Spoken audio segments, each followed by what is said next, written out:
لا إله إلا الله لا إله إلا الله اللہ وبرکاتہ نحمدہ و نصلی علی رسولہ الکریم اما بعد فاعوذ باللہ السمیع العلیم من الشیطان الرجیم بسم اللہ الرحمن الرحیم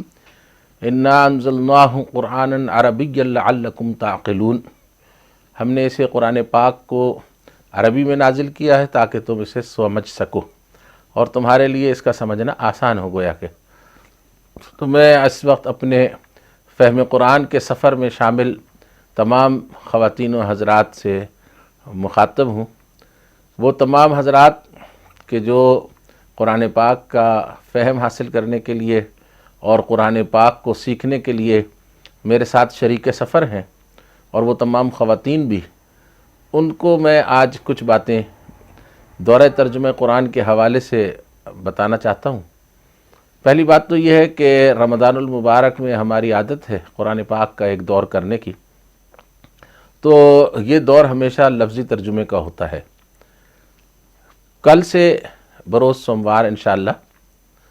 ہم یہ دور جو ہے وہ شروع کریں گے. شعبان کے 20 دن تک ہم کوشش کریں گے کہ رات کو 7:30 بجے سے لے کے 8:30 بجے تک یہ دور جو ہے یہ چلے، اور اس میں نصف پارہ یا اس سے کچھ زائد ہم پڑھ سکیں، کیونکہ شروع میں ہمیں دور کی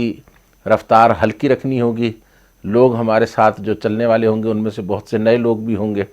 تو ان کے لیے یہ آسان ہوگا کہ وہ ایک پارہ بجائے پورا مکمل کرنے کے نصف پارہ یا اس سے کچھ اوپر یا اس سے کچھ کم جو ہے وہ کر لیں. اور پھر وہ ترجمے کا جو دور ہے اس کے حوالے سے چند خاص باتیں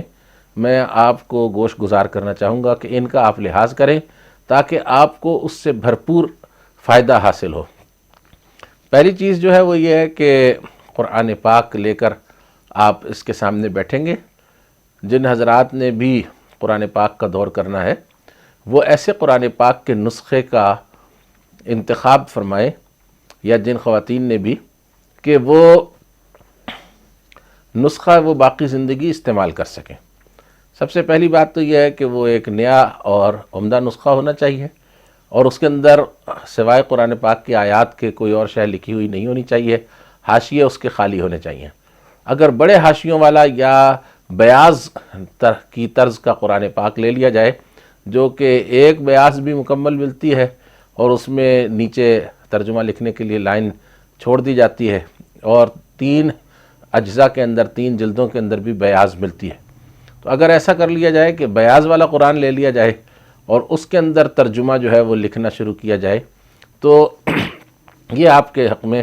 بہت بہتر ہوگا، اور آئندہ ساری زندگی وہ بیاض یا وہ نسخہ قرآن پاک کا آپ کے کام آئے گا. پہلی بات جو ہے وہ یہ ہے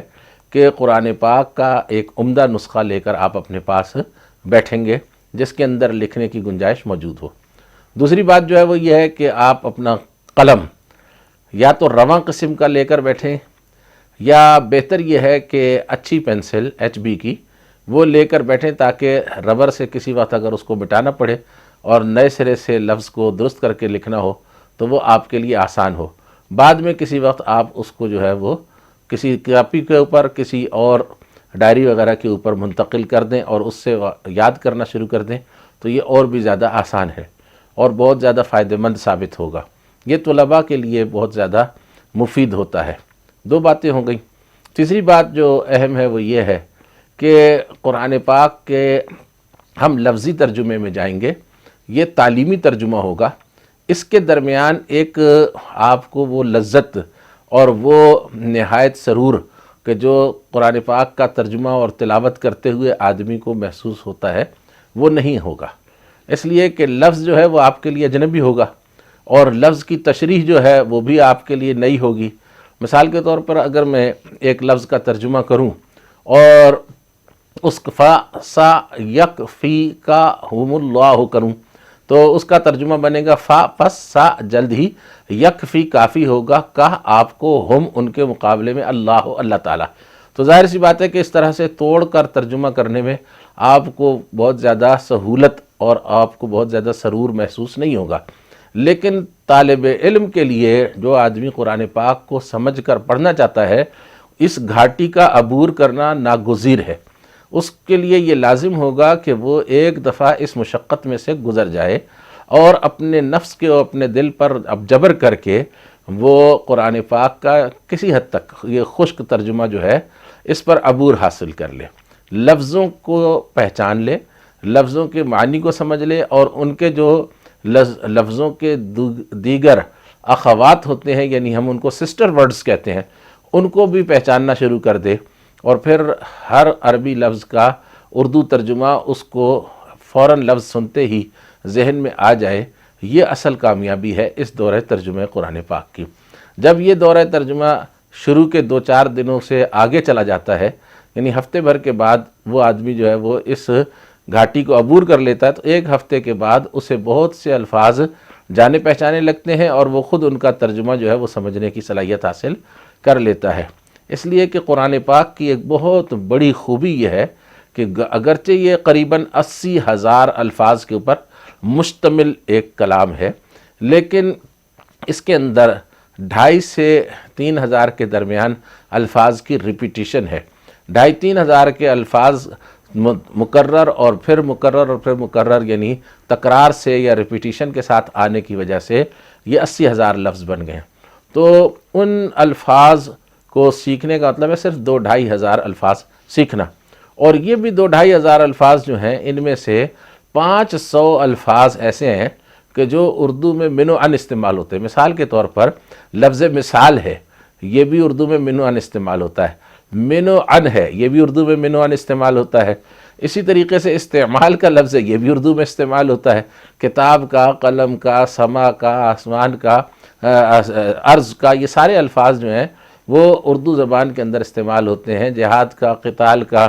اور اسلام کا، تقوی کا، ہر لفظ جو ہے وہ اردو میں استعمال ہوتا ہے، اور بہت حد تک اپنے جو اصل معنی ہیں ان کے ساتھ استعمال ہوتا ہے۔ اس وجہ سے اردو بولنے، لکھنے، پڑھنے، سمجھنے والے لوگ جو ہیں ان کے لیے قرآن پاک کا ترجمہ سمجھنا کوئی زیادہ مشکل کام نہیں ہے۔ ان کے لیے قرآن پاک کے چند الفاظ نئے ہوتے ہیں، یا جو چیز ان کے لیے نئی ہوتی ہے اور جس سے ان کی طبیعت الجھتی ہے، وہ اردو اور عربی زبان میں جملے کی جو کنسٹرکشن ہے، کنسٹرکشن آف سینٹنس جس کو کہتے ہیں، جملے کی ساخت، بناوٹ، ان دونوں کا فرق ہے۔ مثال کے طور پر ہم یہ کہتے ہیں کہ میں نے پانی پی لیا، ٹھیک ہے؟ تو عرب جو ہیں وہ اس میں پہلے فعل لائیں گے، پھر اس کے بعد فاعل لائیں گے، اور پھر اس کے بعد مفعول لائیں گے، اور وہ یوں کہیں گے کہ سقیت الماء، میں نے پانی پی لیا۔ جبکہ ہمارے یہاں اردو میں میں یعنی فاعل پہلے آئے گا، مفعول یعنی پانی بعد میں آئے گا، اور فعل سب سے آخر میں آئے گا۔ تو فعل عربی میں پہلے آئے گا، فاعل اس کے بعد آئے گا، اور اس کے بعد مفعول آئے گا۔ تو اس طریقے سے جیسے ضرب خالد حامدن، خالد نے حامد کو مارا۔ اب ہم نے جو ہے نا وہ خالد اور حامد کا ذکر پہلے کیا اور مارنے کا بعد میں، لیکن عربی کہیں گے کہ ضرب مارا خالد نے حامدن، حامد کو۔ تو یہ کنسٹرکشن آف سینٹنس جو ہے یہ تقریباً الٹ ہو جاتی ہے اردو اور عربی کے اندر۔ اس سے تھوڑی سی طبیعت الجھتی ہے، لیکن لفظی ترجمے میں ہم اس کو جو ہے وہ کور کرتے ہوئے چلیں گے، اور انشاءاللہ بہت سی باتیں جو ہیں وہ درمیان ترجمہ آپ کے علم میں نئی آئیں گی، گرامر کی کچھ اصطلاحات بھی آئیں گی، کنسٹرکشن کے حوالے سے بھی کچھ باتیں آپ کے علم میں آئیں گی۔ تو یہ ساری چیزیں جو ہیں ان کا ایک دفعہ انسان کو صبر کے ساتھ سیکھنا وہ ضروری ہوتا ہے، اس لیے کہ جیسے آپ کو 2 کا پہاڑا یاد نہیں ہے، تو 2 کا پہاڑا یاد کرنے کے لیے آپ کو تھوڑی سی محنت کرنی پڑتی ہے۔ اسی طریقے سے لفظی ترجمے کو سیکھنے کے لیے بھی تھوڑی سی محنت کرنی پڑے گی۔ جب ایک دفعہ ایک مہینے کے اندر تقریباً یہ 30 پارے جو ہیں یہ ہم اللہ کے حکم سے پڑھ ڈالیں گے، یعنی 20 رمضان تک 40 دن کے اندر کوشش کریں گے کہ یہ ہمارا ترجمہ مکمل ہو جائے، تو اللہ تبارک و تعالیٰ اس سے آپ کو جو فہم کی دولت عطا کرے گا، اور قرآن پاک کو سمجھ کر پڑھنے میں، اور جب کوئی پڑھ رہا ہو تو سننے میں آپ کو جو مزہ آئے گا وہ عام لکھے ہوئے ترجمے کے سمجھنے سے اور سننے سے کہیں زیادہ جو ہے نا وہ مزہ اور سرور بھی آئے گا۔ اور مزے اور سرور کے لیے تو قرآن پڑھا نہیں جاتا، قرآن تو اس لیے پڑھا جاتا ہے کہ انسان جو ہے وہ اللہ تبارک و تعالیٰ کے حکموں کو جان لے، اور پھر اس کے مطابق وہ اپنی زندگی کو درست کر لے، تاکہ اللہ کے یہاں وہ کامیاب ہو جائے۔ تو یہ کل سے ہم جو انشاءاللہ تعالیٰ اللہ کے حکم سے قرآن پاک کا ترجمہ لفظی تعلیمی ترجمہ شروع کر رہے ہیں. اس میں جو حضرات بھی اور خواتین شرکت کرنا چاہیں تو ان کے لیے یہ بار بار میں عرض کروں گا کہ نسخہ ان کا صاف ستھرا اور اچھا ہونا چاہیے جو وہ باقی زندگی استعمال کر سکیں. اس کے اندر جو ہے وہ قرآن کے لفظوں کے سوا کچھ لکھا ہوا نہیں ہونا چاہیے. لفظ کے اوپر وہ نشان ڈالیں، یعنی لکیر لگائیں کہ یہ لفظ جو ہے میرے لیے اس آیت میں نیا ہے، اور پھر اس کو حاشیے کے اندر وہ درج کر لیں، 1 نمبر دے کے 2 نمبر دے کے. اگر ایسا ہو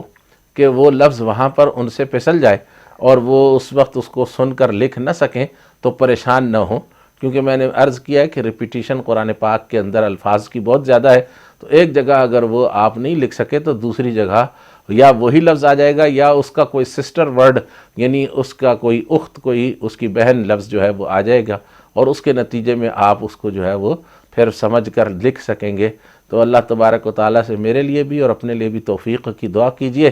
کہ ہم اس قرآن پاک کے ترجمے کے دور کو شروع سے لے کے اور آخر تک پوری طرح سے نبھا سکیں، اور اللہ رب العزت اس کو قبول فرمائے اور ہمیں